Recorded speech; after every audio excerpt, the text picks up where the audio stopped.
hay una gran controversia en torno a lo que ocurrirá el próximo 23 de septiembre, una fecha que algunos creen es profética. Diferentes líderes cristianos han divulgado su interpretación sobre el tema, que van desde la afirmación de que los cielos apuntan a un rapto hasta el temor de que una gran catástrofe se abate sobre la tierra, ya que el eclipse reciente también fue nombrado como la señal del fin. Una revista especializada en profecías afirmó que es imposible ignorar la alineación de las estrellas del Sol y de la Luna la noche del 23 de septiembre, ya que tienen semejanzas con lo escrito en la Biblia en Apocalipsis 12. Generalmente, como algo simbólico y no literal, el texto habla sobre una mujer dando a luz, mientras está revestida por la luz del sol y sus pies están en la luna, pues la constelación de Virgo quedará justamente en esa posición con el planeta Júpiter saliendo dentro de su vientre en aquellos días. Aunque muchos cristianos confunden la astrología con la astronomía, durante miles de años los pueblos de Oriente observan el universo en busca de señales. Se cree que la estrella que guió a los magos a Jesús era de hecho un fenómeno astronómico poco frecuente que involucró la alineación de los planetas. Las 12 estrellas mencionadas en la profecía son en realidad la constelación de León, quien tiene 9 estrellas, más los planetas Venus, Marte y Mercurio alineados a ella. Esa es una de las señales que el rapto está muy cerca de suceder. Para el eclipse del 21 de agosto también fue una señal profética. Dios nos está advirtiendo que estamos a punto de ver una nueva fase en el planeta. El eclipse del 2017 marcó el inicio de la gran tribulación.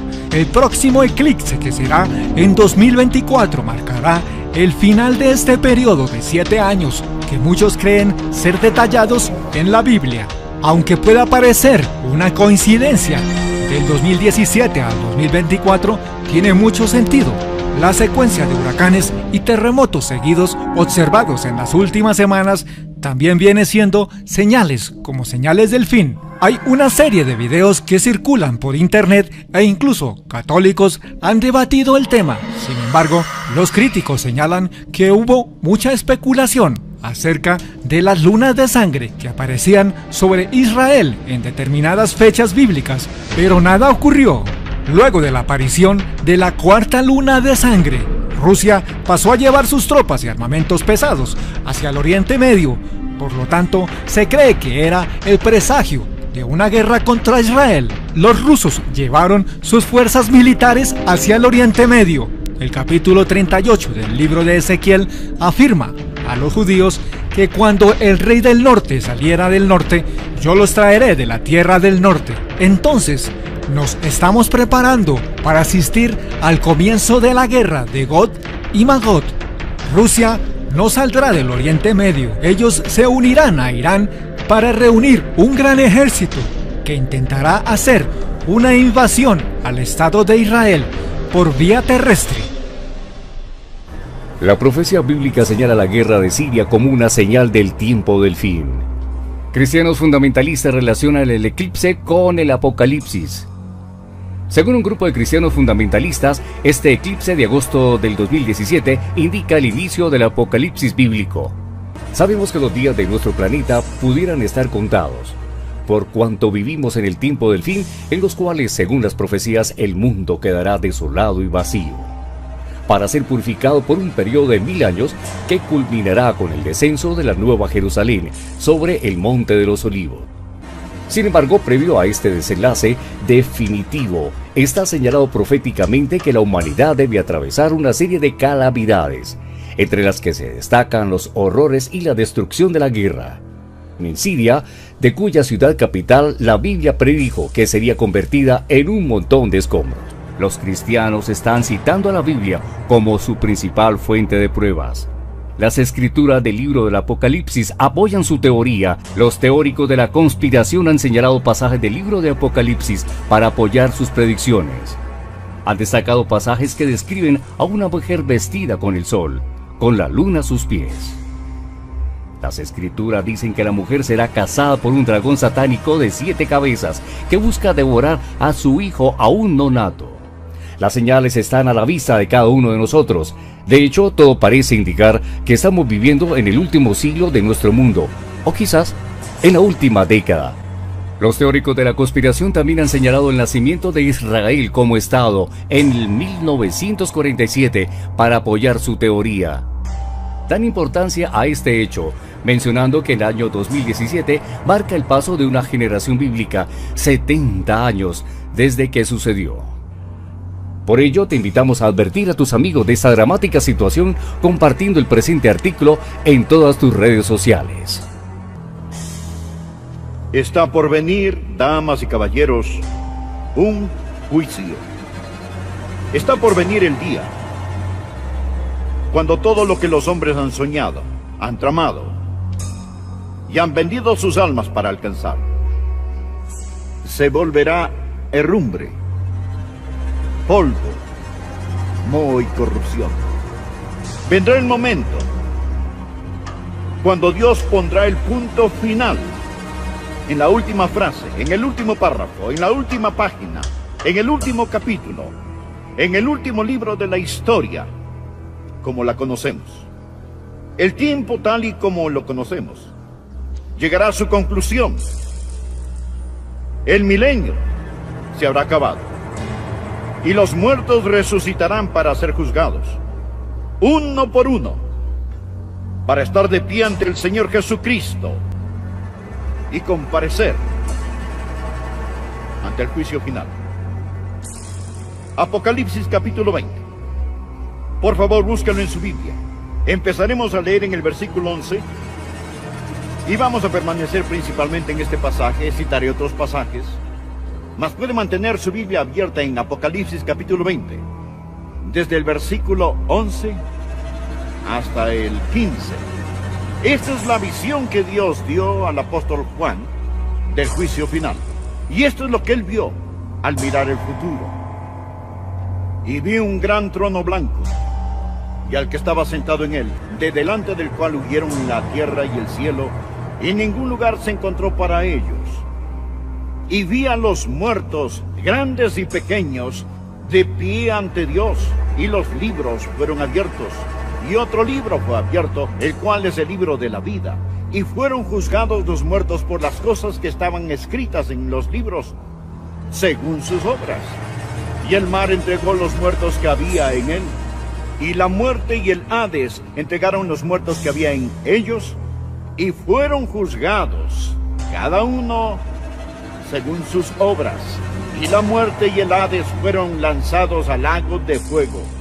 Esta es la muerte segunda. Y el que no se halló inscrito en el libro de la vida fue lanzado al lago de fuego. Esta es la palabra de Dios, totalmente verdadera, totalmente inspirada. Y es el mensaje de Dios para esta generación, que es este: hay un juicio en camino. Uno de estos días usted va a estar de pie ante Dios omnipotente, y usted va a ser juzgado. Hay un juicio venidero. 4 cosas deseo poner ante usted esta mañana acerca de este juicio. Primeramente, al abrir la Biblia, quiero que veamos lo que llamaré la escena descrita. En el versículo 11, Juan describe: y vi un gran trono blanco, y al que estaba sentado en él, de delante del cual huyeron la tierra y el cielo. ¡Qué escena! ¡Qué escenario! Estamos hablando de un juicio. Note, la sala del tribunal. Hay una tarima, hay un banco, un trono, y es grande, y es blanco. La grandeza habla del poder. La blancura habla de la pureza de este. La palabra trono habla del propósito de este, porque hay un soberano que está sentado en el gran trono blanco. Y espero que usted nunca tenga que estar allí. Jesucristo mismo será el juez. No su opinión de sí, ni algún amigo, ni su madre, ni su padre. Mi madre nunca podría encontrar alguna falta en mí. Ella sonreía con lo que yo hacía. Pero mi madre no será el juez si fuera a estar allí. Pero, ¿quién es este juez? Nada más y nada menos que el Señor Jesucristo. A Jesús se le describe en la Biblia como un cordero, pero también como un león. Jesús en la Biblia es juez y salvador. Usted va a enfrentarlo como un cordero o león. Va a enfrentarlo como juez o salvador, pero se lo prometo, estará ante Jesucristo. Usted tiene una cita con Jesucristo. Jesucristo es la inevitable, ineludible persona en su vida. Usted pudo haberlo maldecido, se pudo haber burlado de él, pudo haberlo ignorado, debatido, pero un día, tal y como estoy de pie aquí, se lo prometo bajo la autoridad de la palabra de Dios, que usted va a encontrarse con Jesucristo. Bien, ya vimos la descripción de Jesucristo en el libro de Apocalipsis. Está casi al final del libro. Pero permítame mostrarle cómo se lo describe en los primeros capítulos del libro, el que se sienta sobre el trono. Y entonces usted va a entender por qué él es tan imponente, tan aterrador, que incluso los cielos y la tierra huyen de su presencia. Apocalipsis capítulo 1. Empezando por favor en el versículo 13. El apóstol Juan tiene una visión. Él ve a Cristo exaltado, y esto es lo que él describió. Y en medio de los 7 candeleros, a uno semejante al Hijo del Hombre, vestido de una ropa que llegaba hasta los pies y ceñido por el pecho con un cinto de oro.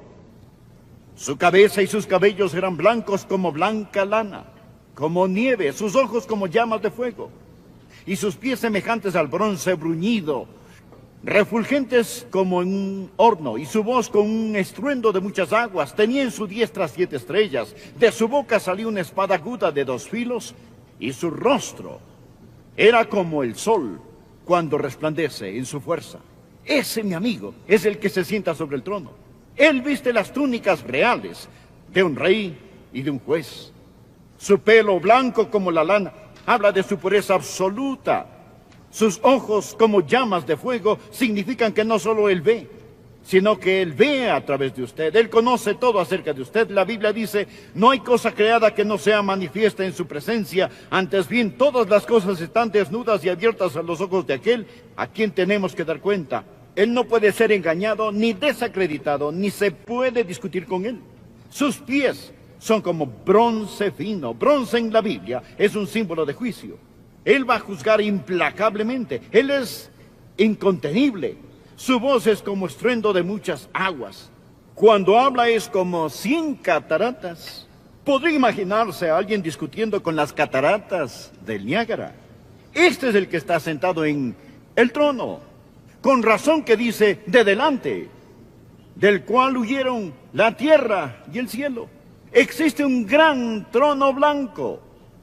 Su majestad está allí sentado. La tierra y los cielos huyen. Eso significa que todo que es estable desaparece. Todo en lo que el hombre ha dependido desaparecerá. Nos asustamos si la tierra tiembla o hay un terremoto.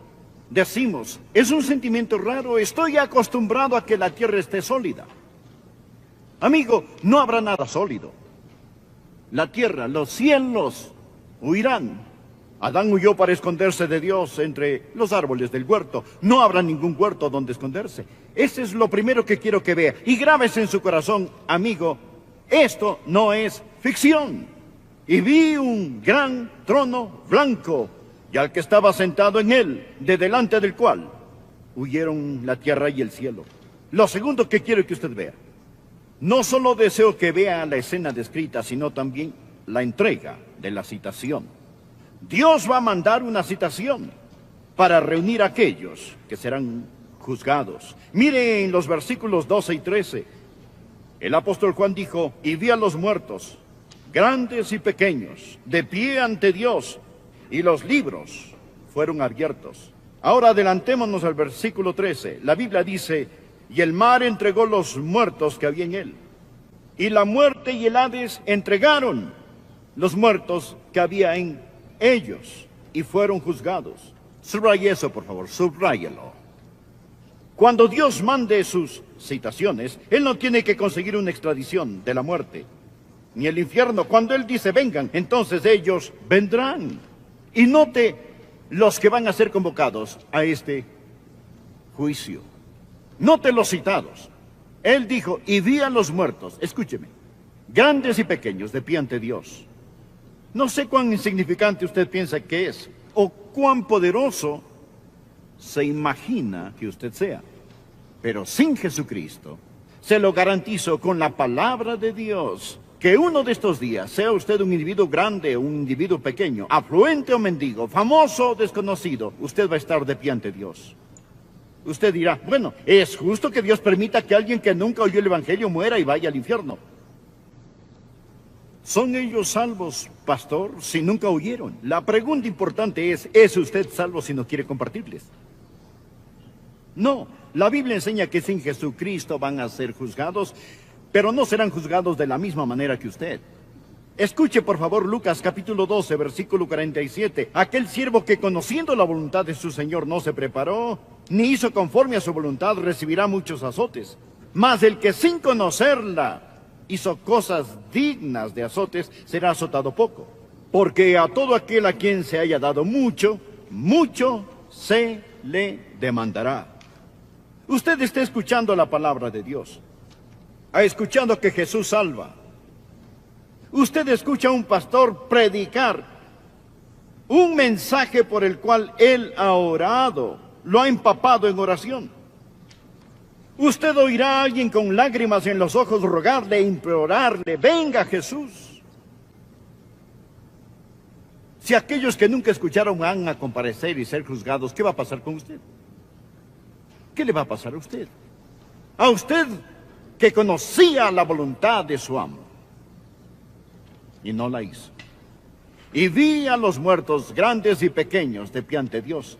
Note cuándo da la citación y los lugares de los que serán llamados. Él continúa y dice, y la muerte y el Hades entregarán los muertos que había en ellos. La muerte tiene el cuerpo. Cuando su cuerpo muere, la muerte viene por su cuerpo y lo lleva a la tumba para que se desintegre. Pero hay una parte de usted que no va a la tumba, va a un lugar llamado el infierno. Es una traducción de la palabra griega Hades. Es el lugar de los muertos antes del juicio final. Ellos van allí a esperar el juicio. Usted dirá, espere un minuto, si ya están en el infierno, ¿por qué los sacan de allí para juzgarlos? Ese no es el lago de fuego, es el Hades. Ellos van a ser lanzados al lago de fuego. Se preguntará cuál es la diferencia. Suponga que alguien comete un crimen y es acusado por el gran jurado. Él es tan peligroso que el juez no permite fianza. Así que lo meten a la cárcel del condado y lo tienen allí hasta que sea juzgado. Se le saca de la cárcel, se le juzga y se le manda a la penitenciaría. El lago de fuego es la penitenciaría eterna, pero por ahora la muerte tiene el cuerpo y el infierno tiene el alma. Ahí es donde van las personas que han muerto sin Cristo. Su cuerpo está en la tumba, su alma detenida en el infierno, esperando el juicio final. Bueno, ¿y por qué sacarlos y juzgarlos de nuevo? Porque este no es el final, como vamos a ver. Ahora pasemos a la tercera cosa. No solo piense en la entrega de la citación, sino también en los secretos expuestos. Los secretos expuestos. Por favor, mire Apocalipsis capítulo 20, versículos 13 de nuevo. Y vi a los muertos grandes y pequeños de pie ante Dios. Y los libros fueron abiertos. Los libros fueron abiertos. Y otro libro fue abierto, el cual es el libro de la vida. Y fueron juzgados los muertos por las cosas que estaban escritas en los libros, según sus obras. Dios está manteniendo los libros. Dios está registrando lo secreto que nadie más sabe. Permítame darle algunos versículos para su margen. Eclesiastés 12:14. Porque Dios traerá toda obra a juicio juntamente con toda cosa encubierta, sea buena o sea mala. Romanos capítulo 2, versículo 16. En el día en que Dios juzgará por Jesucristo los secretos de los hombres. Verá, existen cosas confidenciales, cosas que nadie sabe. Cosas que usted hizo cuando estuvo en el servicio militar. Cosas que ni su madre, ni su padre, ni su esposa saben. Cosas que tal vez ni sus hijos saben. Cosas quizás que usted mismo ha olvidado. Mas Dios está manteniendo los libros. Hay secretos que se han reprimido y tratado de sacar de su conciencia. Pensamos que quizás el Estatuto de Limitaciones los borrará a todos. Y hemos vivido lo suficiente como para endurecernos hacia cosas particulares, pero Dios mantiene los libros. Yo tenía un amigo a quien estaban criticando y le pregunté, ¿cómo te sientes al ser criticado? Y él dijo, solo doy gracias a Dios que no saben más. Solo doy gracias a Dios que no saben más. Pero Dios conoce todo, secretos que se han reprimido, secretos que se han registrado. Bien, prosigamos con la última cosa. Y esta es la sentencia determinada. La sentencia determinada. Estamos hablando ahora de una sala de tribunales. Hemos hablado de la escena, hemos hablado de la citación, hemos hablado de los secretos que van a ser expuestos. Ahora existe una sentencia. La sentencia va a ser determinada. Note lo que él dice aquí. Y fueron juzgados cada uno según sus obras. Versículo 13. Y la muerte y el Hades fueron lanzados al lago de fuego. Esta es la muerte segunda. Y el que no se halló inscrito en el libro de la vida fue lanzado al lago de fuego. Varias cosas que quiero decir acerca de esta frase. Primero, quiero que vea la certeza de esta. Ellos fueron juzgados. Usted no va a poder sobornar a este juez. Ningún abogado mañoso, ninguna persona astuta podrá sacarlo de esto. Dios jura por sí mismo que usted será juzgado. Permítame darle una de las escrituras más aterradoras en la Biblia, Romanos 14, versículos 11 y 12. Porque escrito está, vivo yo, dice el Señor, que ante mí se doblará toda rodilla y toda lengua confesará a Dios. De manera que cada uno de nosotros dará cuenta de sí a Dios. Dios jura por sí mismo que usted va a ser juzgado. Pero no piense en la certeza de la sentencia, sino en la severidad de la misma. La Biblia dice que ellos van a ser juzgados según sus obras. Usted no se salva por obras, se salva por medio de la gracia, pero es juzgado por obras. Usted será juzgado por sus obras. Eso significa que no habrá misericordia. ¿Está escuchando? No piense erróneamente que cuando muera estará ante Dios y se postrará a la misericordia de la corte. No habrá misericordia. Mas si quiere misericordia, usted puede obtenerla. Si quiere perdón, usted puede obtenerlo.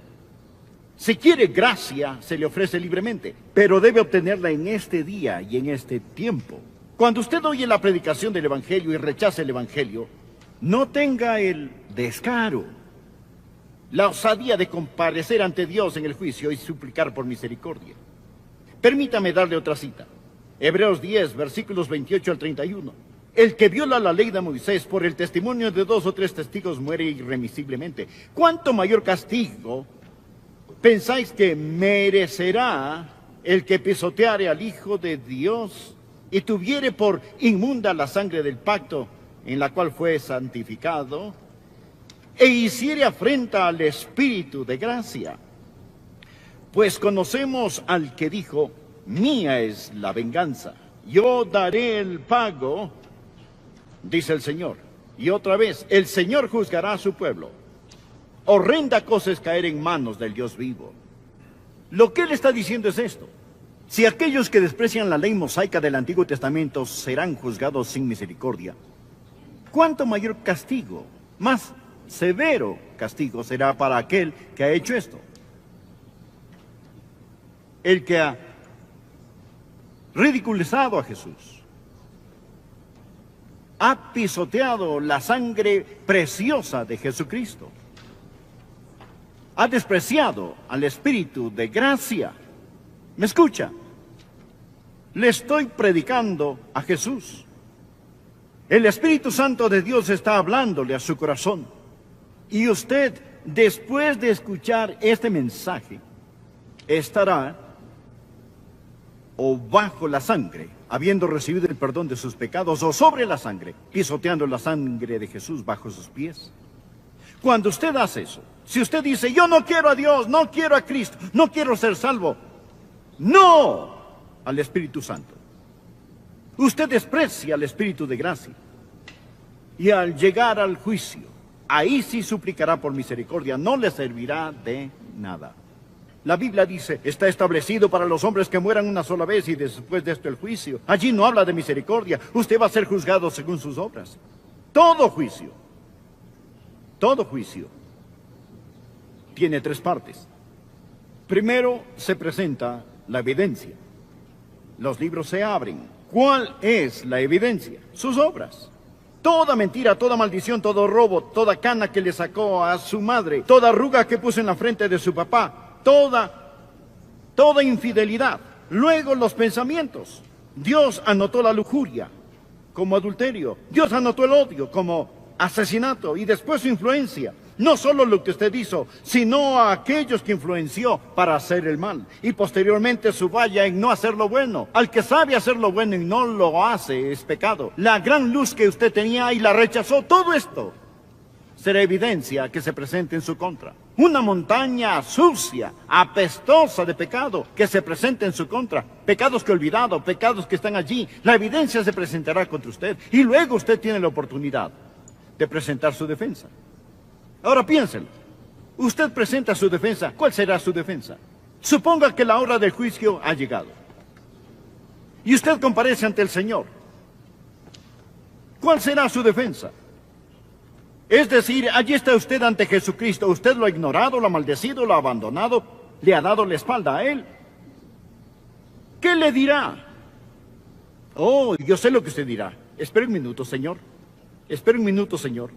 Yo no sabía a cuál iglesia unirme, habían tantas iglesias, bautista, presbiteriana, la iglesia de Cristo, episcopal, bautistas, independientes. No sabía a cuál iglesia hacerme miembro. Yo no dije que creyeras en la iglesia. Yo te dije, cree en el Señor Jesucristo y serás salvo. Amigo, ¿me está escuchando? Los fuegos del juicio de Dios cayeron sobre Jesús en el Calvario. Y ahí es donde es mejor que usted esté. Ahí es donde es mejor que usted esté, porque el fuego no puede pasar por donde el fuego ya pasó. Él es quien murió por usted. Él le ama. Él le invita. Y quiere que usted se entregue a Él hoy. Amigo, ¿me permite un minuto más de su tiempo? Lo más importante es que usted conozca al Señor Jesucristo como su Salvador y Señor personal. La Biblia dice que el mundo pasa y sus deseos, pero el que hace la voluntad de Dios permanece para siempre. Y la voluntad de Dios es que usted reciba a Jesucristo como su Señor y Salvador. Usted puede hacerlo ahora mismo. ¿Dónde está? Y le prometo que Dios lo salvará. Cristo pagó por sus pecados con su sangre en la cruz. Y la Biblia dice muy claramente, cree en el Señor Jesucristo y serás salvo. Esta palabra creer significa confiar. Confíe en Él con todo su corazón. Ore de esta manera: Señor Jesús, gracias por morir por mí. Y ahora por la fe te recibo como mi Salvador y Señor personal. Comienza a hacerme la persona que tú quieres que yo sea. Si usted oró esta oración, escríbame y hágamelo saber. Me gozaré y le enviaré literatura que le ayudará a iniciar su vida cristiana. Permítame hacerle una pregunta muy importante. ¿Predestinó Dios a algunas personas para el cielo y a otras para el infierno? ¿Somos los seres humanos tan solo peones en el tablero de ajedrez del destino? Nunca, jamás. En el folleto Está predestinado para el infierno, usted aprenderá algunas cosas acerca del carácter y la soberanía de Dios, del Dios que predestina y del Dios que elige. Este expone claramente que Dios desea que todos se salven. Primera de Timoteo 2:4 nos asegura que Dios, nuestro Salvador, quiere que todos los hombres sean salvos y vengan al conocimiento de la verdad. Solicite gratuitamente su folleto Está predestinado para el infierno a El Amor que Vale, Box 38400, Memphis, Tennessee 38183, Estados Unidos. Gracias por estar con nosotros hoy. La próxima semana en El Amor que Vale, el pastor Adrian Rogers traerá otro mensaje de la poderosa palabra de Dios. Acompáñenos nuevamente e invito a un amigo a disfrutar con usted del programa a esta misma hora. Descubramos juntos el amor de Dios en Cristo, el amor que vale. Dios en Romanos capítulo 14, y en un momento empezaremos a leer en el versículo 7. Romanos capítulo 14. La autoridad del reino empieza cuando el rey es supremo. Todo hijo de Dios, cuando nace de nuevo, nace para ganar. Dios quiere que viva con autoridad, con la autoridad del reino. El mundo, la carne, el diablo no deben tener dominio sobre un hijo de Dios. Dios nos ha hecho reyes y sacerdotes. Y la Biblia dice, mas a Dios gracias, el cual nos lleva siempre en triunfo en Cristo Jesús.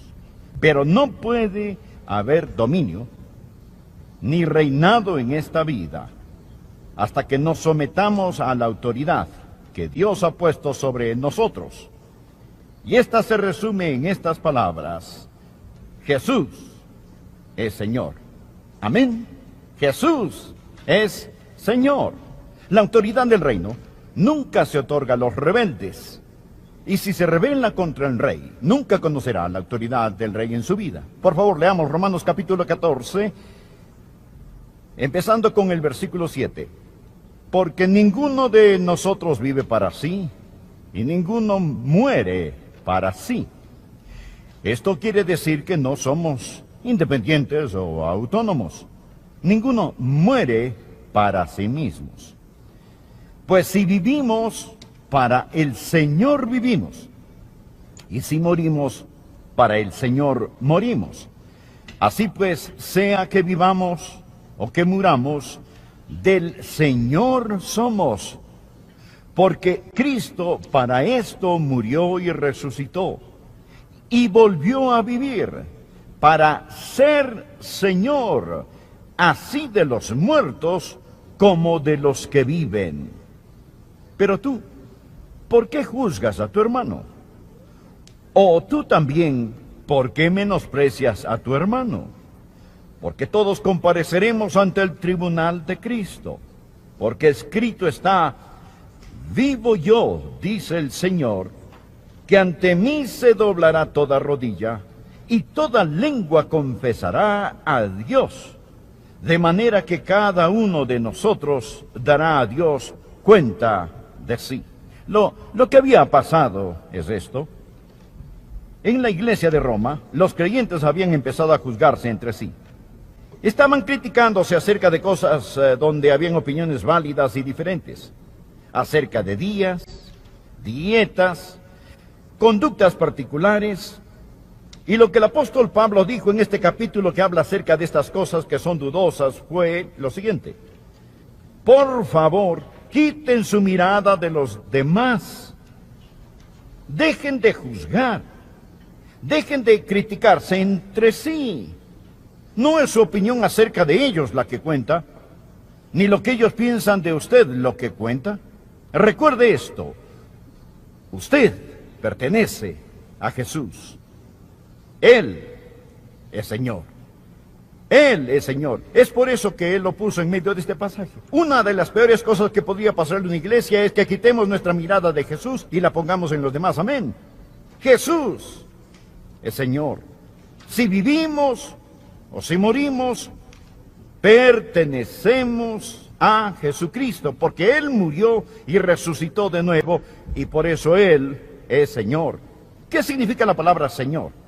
La palabra Señor significa el que tiene el poder absoluto, la autoridad absoluta, el que es dueño, amo, y ese es el Señor Jesucristo. Permítame decir esto: la verdad fundamental del Nuevo Testamento es que Jesucristo es Señor. Entender eso es la clave fundamental para conocer y ejercer la autoridad del reino. A Jesucristo se le llama Señor nada menos que 747 veces en el Nuevo Testamento. Usted dirá: Pastor Rogers, si eso es verdad, creo que lo haré Señor. Es demasiado tarde para eso. Él ya es Señor. Hechos capítulo 2, versículo 36. Sepa pues ciertísimamente toda la casa de Israel que a este Jesús, a quien vosotros crucificasteis, Dios le ha hecho Señor y Cristo. Usted no puede hacerlo Señor. Lo único que usted puede decidir hoy es, primero, reconocería su señorío y dos, se postrará ante Él, ¿no es cierto? Él ya es Señor. Permítame hacer dos preguntas. La primera pregunta, ¿cree que Jesucristo es Señor? La segunda pregunta, ¿se ha entregado usted al señorío de Jesucristo? ¿Es Él Señor de todo lo que usted tiene y de todo lo que hace? ¿Es Él Señor de sus pensamientos? ¿Es el Señor de su lengua? ¿Es el Señor de su temperamento? ¿Es el Señor de su tiempo? ¿Es el Señor de su testimonio? ¿Es Él Señor? Ahora deseo que pensemos en tres cosas. En primer lugar, quiero que usted piense acerca de la demanda redentora de su señorío. Anótelo, la demanda redentora de su señorío. ¿Cómo afirma que es el Señor? Porque Él murió por nosotros. Mire el versículo 9. Porque Cristo para esto murió y resucitó y volvió a vivir, para ser Señor así de los muertos como de los que viven. Jesús murió para reclamarnos como Señor. Cuando Él murió por nosotros, estaba redimiéndonos, comprándonos. ¿Por qué es Él Señor? Versículo 9 dice, porque Él murió por nosotros. El sangriento Calvario dice que Él es Señor. Él lo ha comprado. Usted no se pertenece. Él lo redimió con la plata de sus lágrimas y el oro de su sangre. Permita que esta verdad entre en su corazón. Jesucristo lo compró a usted. Lo redimió a usted con su sangre. Y usted no tiene ningún derecho. Escuche, no tiene ningún derecho en lo absoluto de hacerse llamar cristiano si Jesucristo no es Señor de su vida. Ningún derecho. Verá, usted se salva al creer que el Señor Jesucristo es Señor y entregarse a ese señorío. Romanos 10, versículos 9 y 10. Que si confesares con tu boca que Jesús es el Señor, y creyeres en tu corazón que Dios le levantó de los muertos, serás salvo. Porque con el corazón se cree para justicia, pero con la boca se confiesa para salvación. Hoy escuchamos tanto acerca de recibir a Cristo como su Salvador. ¿Sabía que eso no es lenguaje neotestamentario?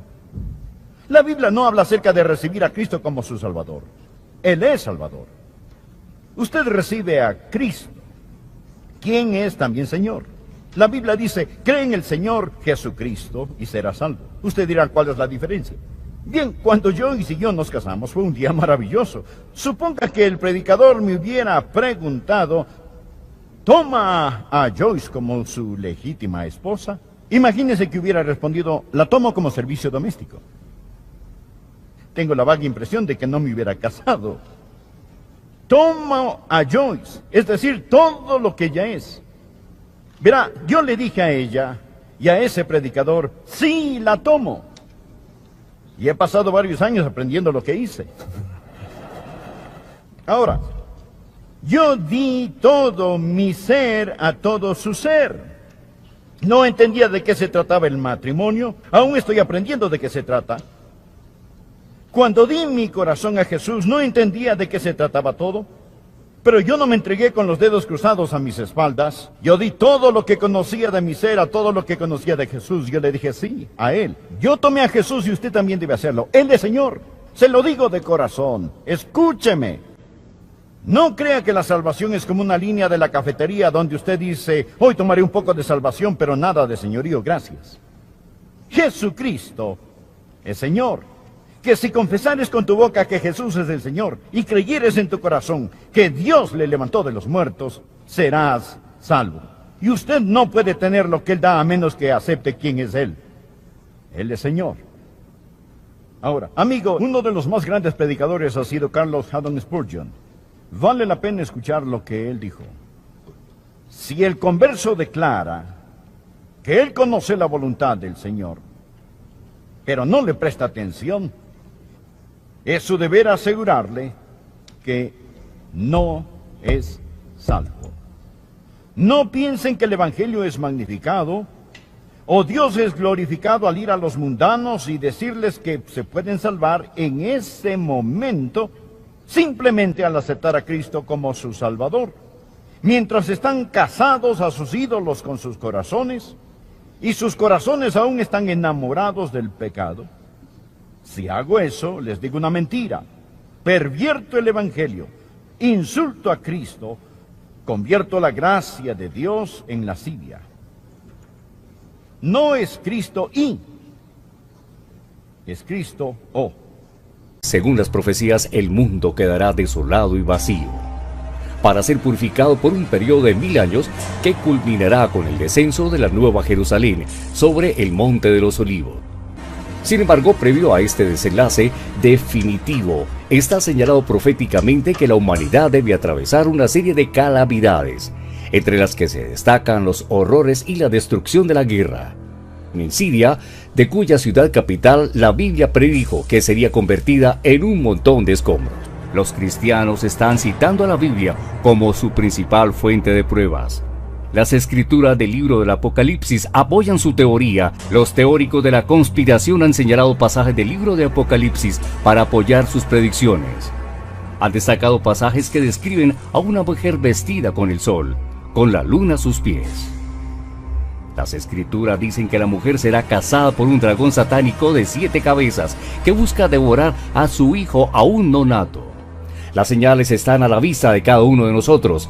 De hecho, todo parece indicar que estamos viviendo en el último siglo de nuestro mundo, o quizás en la última década. Los teóricos de la conspiración también han señalado el nacimiento de Israel como Estado en el 1947 para apoyar su teoría. Hay una gran controversia en torno a lo que ocurrirá el próximo 23 de septiembre, una fecha que algunos creen es profética. Diferentes líderes cristianos han divulgado su interpretación sobre el tema, que van desde la afirmación de que los cielos apuntan a un rapto hasta el temor de que una gran catástrofe se abate sobre la tierra, ya que el eclipse reciente también fue nombrado como la señal del fin. Una revista especializada en profecías afirmó que es imposible ignorar la alineación de las estrellas del Sol y de la Luna la noche del 23 de septiembre, ya que tienen semejanzas con lo escrito en la Biblia, en Apocalipsis 12.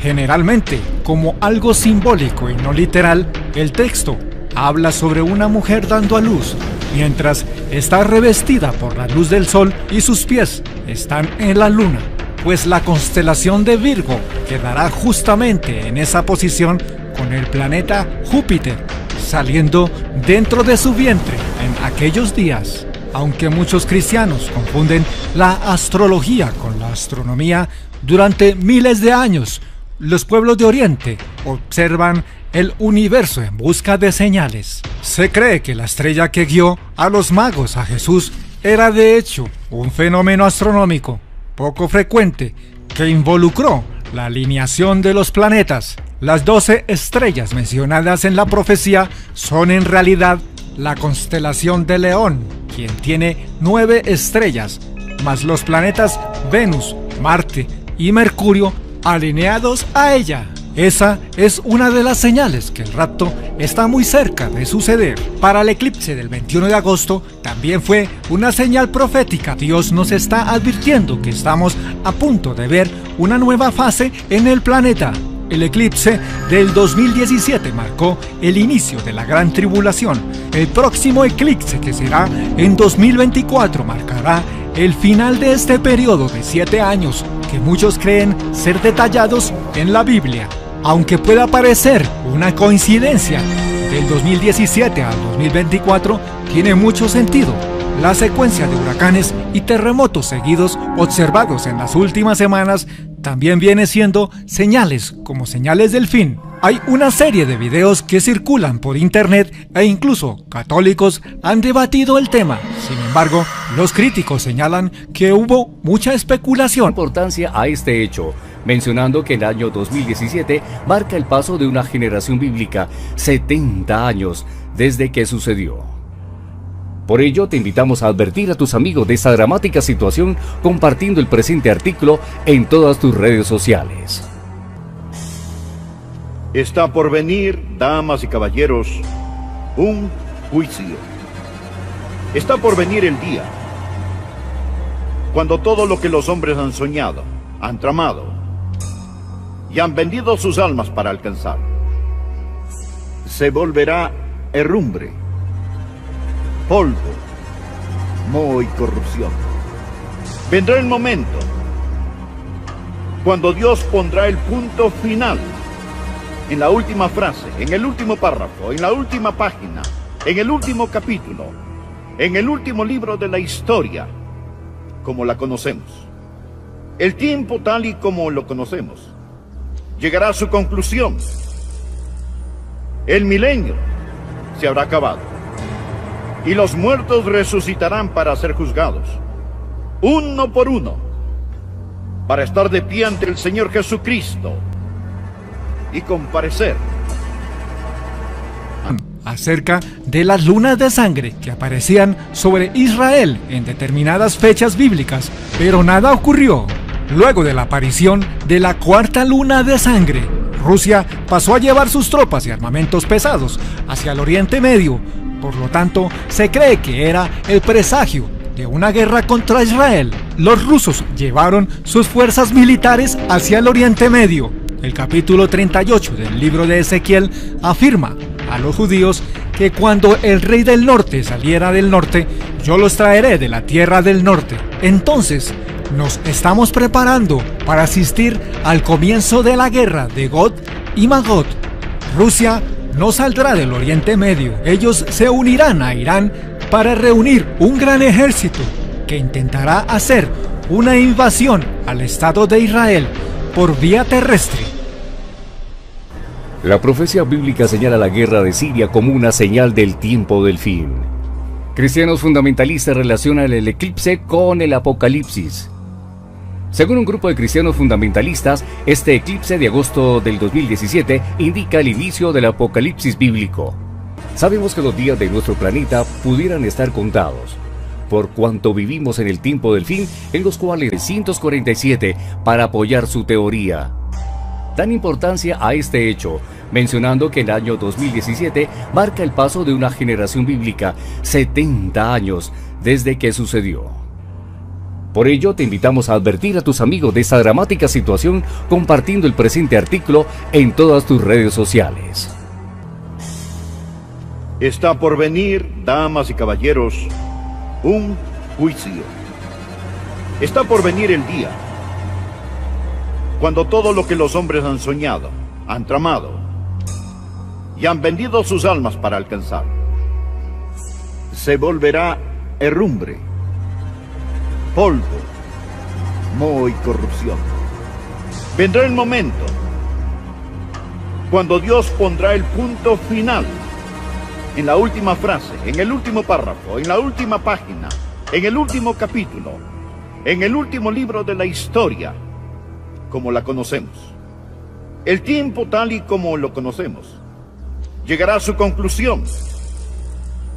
El milenio se habrá acabado y los muertos resucitarán para ser juzgados, uno por uno, para estar de pie ante el Señor Jesucristo y comparecer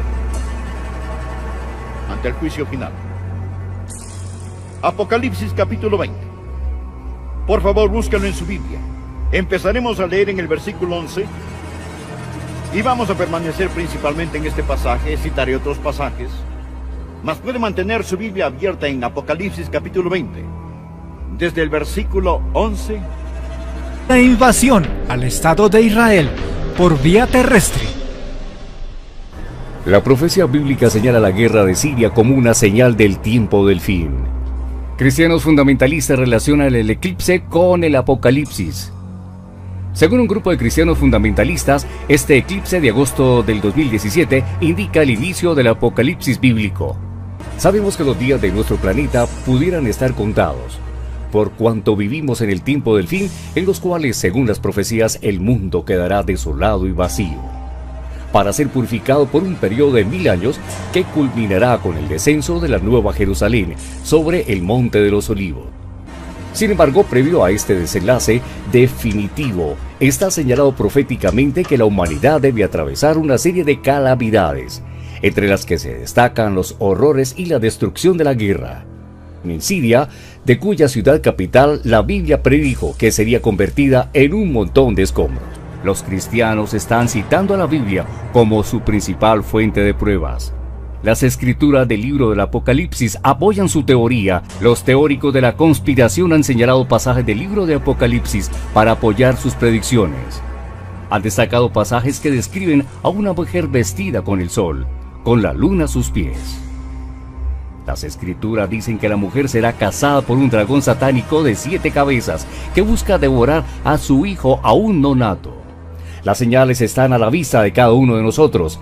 De hecho, todo parece indicar que estamos viviendo en el último siglo de nuestro mundo, o quizás en la última década. Los teóricos de la conspiración también han señalado el nacimiento de Israel como Estado en el 1900. Esa es una de las señales que el rapto está muy cerca de suceder. Para el eclipse del 21 de agosto también fue una señal profética. Dios nos está advirtiendo que estamos a punto de ver una nueva fase en el planeta. El eclipse del 2017 marcó el inicio de la gran tribulación. El próximo eclipse, que será en 2024, marcará el final de este periodo de 7 años que muchos creen ser detallados en la Biblia. Aunque pueda parecer una coincidencia, del 2017 al 2024 tiene mucho sentido.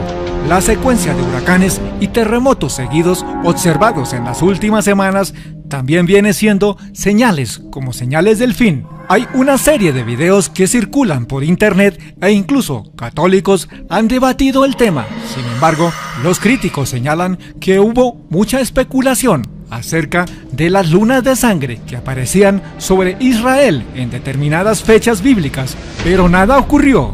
Luego de la aparición de la cuarta luna de sangre, Rusia pasó a llevar sus tropas y armamentos pesados hacia el Oriente Medio. Por lo tanto, se cree que era el presagio de una guerra contra Israel. Los rusos llevaron sus fuerzas militares hacia el Oriente Medio. El capítulo 38 del libro de Ezequiel afirma a los judíos que cuando el rey del norte saliera del norte, yo los traeré de la tierra del norte. Entonces, nos estamos preparando para asistir al comienzo de la guerra de Gog y Magog.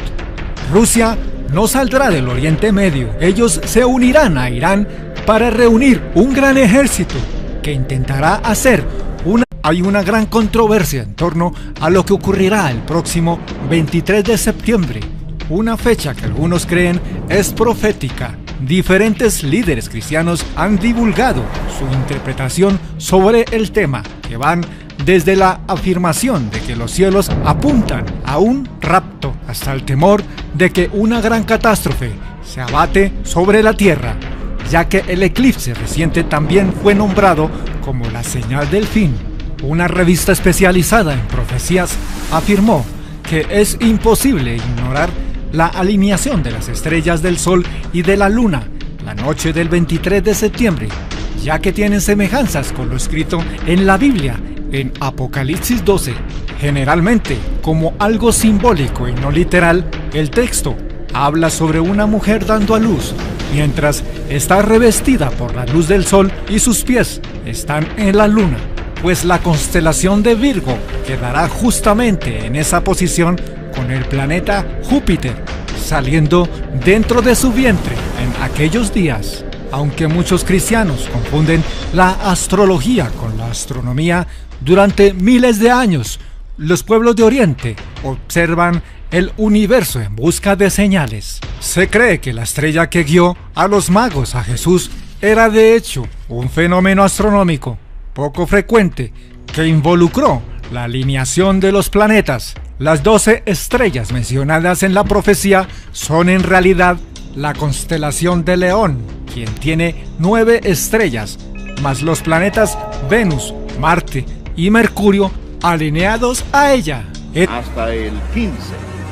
Esta es la visión que Dios dio al apóstol Juan del juicio final. Y esto es lo que él vio al mirar el futuro. Y vi un gran trono blanco, y al que estaba sentado en él, de delante del cual huyeron la tierra y el cielo, y ningún lugar se encontró para ellos. Y vi a los muertos, grandes y pequeños, de pie ante Dios, y los libros fueron abiertos, y otro libro fue abierto, el cual es el libro de la vida. Y fueron juzgados los muertos por las cosas que estaban escritas en los libros, según sus obras. Y el mar entregó los muertos que había en él, y la muerte y el Hades entregaron los muertos que había en ellos, y fueron juzgados, cada uno según sus obras. Y la muerte y el Hades fueron lanzados al lago de fuego. Esta es la muerte segunda. Y el que no se halló inscrito en el libro de la vida fue lanzado al lago de fuego. Esta es la palabra de Dios, totalmente verdadera, totalmente inspirada. Y es el mensaje de Dios para esta generación, que es este: hay un juicio en camino. Uno de estos días usted va a estar de pie ante Dios omnipotente, y usted va a ser juzgado. Hay un juicio venidero. 4 cosas deseo poner ante usted esta mañana acerca de este juicio. Primeramente, al abrir la Biblia, quiero que veamos lo que llamaré la escena descrita. En el versículo 11, Juan describe: y vi un gran trono blanco, y al que estaba sentado en él,